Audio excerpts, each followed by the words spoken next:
लवकर झोपणे आणि लवकर उठणे हे एक महान औषध आहे.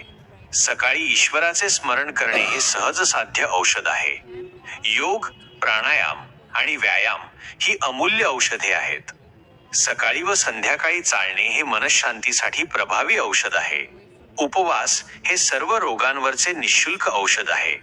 सूर्यप्रकाश ही नैसर्गिक औषधशक्ती आहे. मातीच्या भांड्यातील पाणी पिणे ही एक औषध आहे. टाळ्या वाजवणे हे देखील शरीरासाठी उपयुक्त औषध आहे. अन्न नीट चावून खाणे हे औषध आहे.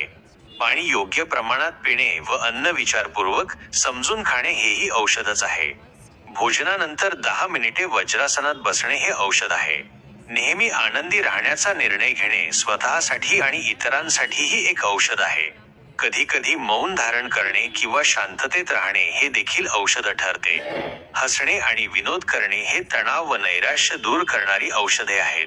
संतोष ही अशी औषध आहे जी मन आणि शरीर सदैव ताजेतवाने ठेवते. मनःशांती व शारीरिक शांतता ही देखील औषधेच आहेत. प्रामाणिकपणा आणि सकारात्मक विचार ही अमूल्य औषधे आहेत.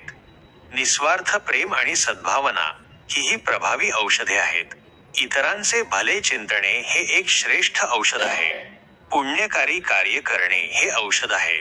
इतरांशी एकरूप होऊन राहणे हे औषध आहे. कुटुंबासोबत वेळ घालवणे, एकत्र जेवण करणे हे औषध आहे. प्रत्येक सच्चा आणि चांगला मित्र विनामूल्य एक संपूर्ण मेडिकल स्टोअरच असतो.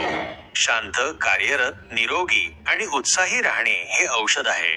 प्रत्येक नव्या दिवसाचा मनापासून आनंद घेणे हे औषध आहे. वेळोवेळी चांगले संदेश पाठवून कोणाला प्रेरणा देण्याचा आनंद हे औषध ठरतो. निसर्गाच्या महानतेची जाणीव ठेवणे हे एक श्रेष्ठ औषध आहे. चांगले विचार आणि चांगली माणसे जीवनाला खरी सुगंधिता देतात. नकारात्मक लोकांपासून दूर राहिल्यास आयुष्य प्रसन्न आणि आनंदमय होते. मनुष्याने आयुष्यात जरूर झुकावे, पण केवळ योग्य ठिकाणीच. चुकीच्या ठिकाणी झुकल्यास लोक लगेचच पायदळी तुडवून पुढे निघून जातात.